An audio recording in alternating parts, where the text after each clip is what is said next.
I am the righteousness of God in Christ. ఇది నువ్వు చాలామంది అంటుంటే వినిండొచ్చు, లేదా నువ్వు కూడా అంటున్నవేమో.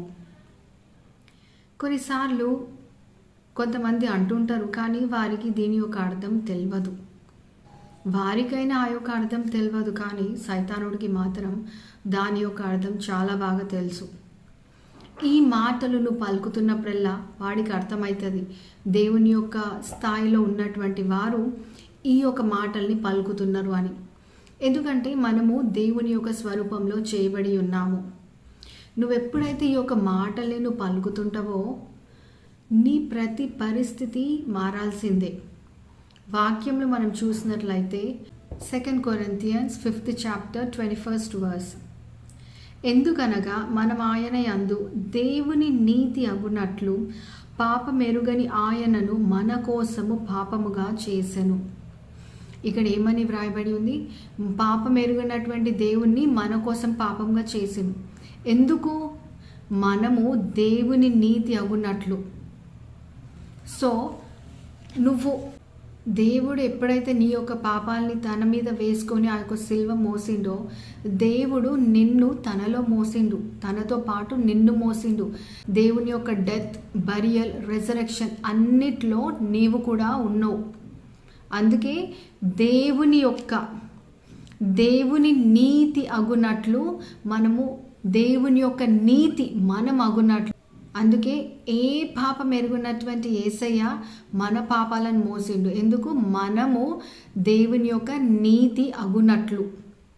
1 Corinthians 6th chapter 17th verse, అటువలే ప్రభువుతో కలిసి కొనువాడు ఆయనతో ఏకాత్మయ్య ఉన్నాడు. అయితే నువ్వు ఎప్పుడైతే బాప్తిస్మం తీసుకుంటావో, ఎప్పుడైతే నువ్వు రక్షణ పొందుతావో, అప్పుడు నువ్వు దేవునితో ఏకాత్మయ్య ఉన్నావు. అయితే నువ్వు నీతిగా ఎంచబడతావు. నువ్వు నీతిగా ఉన్నటువంటి వ్యక్తి అయిన తర్వాత నువ్వేమైనా పాపాలు చేస్తే దేవుడు నిన్ను పాపిగా చూస్తాడా, నీతిమంతుడిగా చూస్తాడా? కొంతమంది పాపిగానే చూస్తాడు అని అంటారు పాపాలని బట్టి, కానీ దేవుడు నిన్ను నీతిమంతుడిగానే చూస్తాడు. ఎందుకు? నువ్వు దేవునితో ఏకాత్మయ్య ఉన్నావు. ఇప్పుడు దీని ఆధారం చేసుకొని నేను పాపం చేయొచ్చా అని అడగొచ్చు నువ్వు. లేదు, నువ్వు పాపం చేయకూడదు. పాపం చేస్తే డెఫినెట్గా దానికి పనిష్మెంట్ అనేది ఉంటుంది. Romans 4th chapter 13th and 14th verses, అతడు లోకమునకు వారసుడగునను వాగ్దానము అబ్రహామునకైనను అతని సంతానమునకైనను ధర్మశాస్త్ర మూలముగా కలుగలేదు గాని విశ్వాసము వలనైన నీతి మూలముగానే కలిగెను. ధర్మశాస్త్ర సంబంధులు వారసులైన ఎడల విశ్వాసము వ్యర్థమగును, వాగ్దానమును నిరర్ధకమగును. అయితే నీతిలో కూడా 2 రకాల నీతులు ఉన్నాయి.